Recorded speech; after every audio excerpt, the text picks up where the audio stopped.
Friends, ఈరోజు parotta paneer stuff చాలా బాగుంటుంది, డిఫరెంట్గా ఉంటుంది. మరి వీడియో మొత్తం లాస్ట్ వరకు చూసేయండి. పాలకూరని ఇలా కాడలు లేకుండా కట్ చేసేసుకొని శుభ్రంగా కడిగేసేయాలి. ఇలా కడిగేసేసి ఒక గిన్నెతో నీళ్లు పెట్టేసుకొని స్టవ్ వంటి చేసేసి దీనిలో కొంచెం ఉప్పు, ఒక పావు స్పూన్ పంచదార వేసేస్తున్నాను. ఈ పావు స్పూన్ పంచదార వేసిన తర్వాత నీళ్లు బాగా తెరులుతుండగా రెడీ చేసి పెట్టుకున్న ఆకుకూరని ఇందులో యాడ్ చేసేయాలి. ఇలా 1 నిమిషం పాటు ఉడికిన తర్వాత దీన్ని తీసి పక్కన బౌల్లో చల్లటి నీళ్ళు వేసేసుకొని అందులోకి వేసేసుకోవాలి.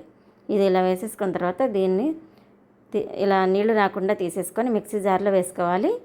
మిక్సీ జార్లో ఇంకొక 2 పచ్చిమిరపకాయలు కూడా వేసుకుంటున్నాను. నేనైతే 3 వేస్తున్నాను, ఎక్కువ కారం లేవు. కారంగా ఉంటే 2 వేసుకోండి. 1 ఇంచ్ అల్లం ముక్క కూడా వేసేసుకొని కొన్ని వాటర్ వేసి మెత్తగా స్మూత్గా ఇలా మిక్సీ పట్టేసుకోవాలి. ఈ విధంగా ఉండాలి చూడండి, ఇంత స్మూత్గా ఉండాలి, ఎక్కడ ఆకులు ఉండకూడదు. దీన్ని మనం ఏ గిన్నెలో అయితే పరోటా పిండి కలుపుకుంటామో ఆ గిన్నెలో వేసేసుకొని 1 స్పూన్ ఆయిల్ వేసేసి కొంచెం సాల్ట్ వేస్తున్నాను టేస్ట్కి తగ్గట్టుగా.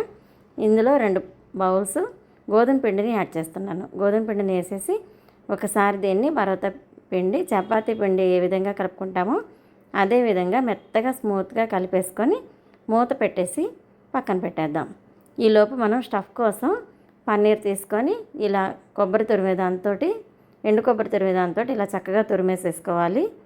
2 పచ్చిమిరపకాయలు సన్నగా కట్ చేసి వేసేసాను. 1 పావు స్పూన్ కారం, కొంచెం సాల్ట్ వేసేసాను. ఇందులో 1 స్పూను చాట్ మసాలా, 1 పావు స్పూన్ జీరా పౌడరు, కొంచెం సన్నగా కట్ చేసుకున్న కొత్తిమీర కూడా వేసేసి ఒకసారి అలా మొత్తం మిక్స్ చేసేసుకోవాలి. స్టఫ్ అయితే రెడీ అయిపోయింది. ఇప్పుడు పరోటా పిండి మెత్తగా స్మూత్గా రెడీ అయిపోయింది. దీన్ని మనం చపాతీలు ఎలా అయితే చేసుకుంటామో అదేవిధంగా కొంచెం పొడి వేసేసి ఆ పొడి పిండి వేసేసిన తర్వాత ఇలా కొంచెం మందంగా చపాతీ ఒత్తుకోవాలి. ఇలా చపాతీ చేసుకున్నాక లోన స్టఫ్ పెట్టేసుకోవాలి. మనకి ఎంత ఇష్టమైతే అంత స్టఫ్ పెట్టుకోవచ్చు. చుట్టూ వాటర్తో ఇలా తడి చేసుకుంటే పరోటా చేయడం చాలా ఈజీ అవుతుంది. ఈ విధంగా ఫోల్డ్ చేసుకోవాలి. ఇలా ఫోల్డ్ చేసేసుకొని మళ్ళీ దీనిపైన కొంచెం పొడి పిండి వేసేసుకొని 2 వైపులా తిప్పుకుంటూ పరోటా చేసేసుకోవాలి. ఇలా పరోటా చేసేసుకొని ఈలోపు స్టవ్ పైన ప్యాన్ పెట్టేసేసుకొని హీట్ ఎక్కనిద్దాం. ఇది పరోటా రెడీ అయిపోయింది. ఇప్పుడు ప్యాన్ హీట్ అయిపోయిన తర్వాత పరోటాని వేసేసుకొని కొంచెం ఆయిల్ వేసేసుకొని ఈవెన్గా 2 వైపులా కాల్చేసుకోవడమే.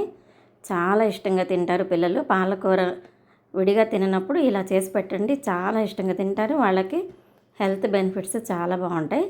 మరి వీడియో నచ్చితే లైక్ చేయండి, షేర్ చేయండి, సబ్స్క్రైబ్ చేయడం అయితే అస్సలు మర్చిపోవద్దు ఫ్రెండ్స్. ఇలాంటి మరిన్ని వీడియోస్తో మీ ముందుకు వస్తాను.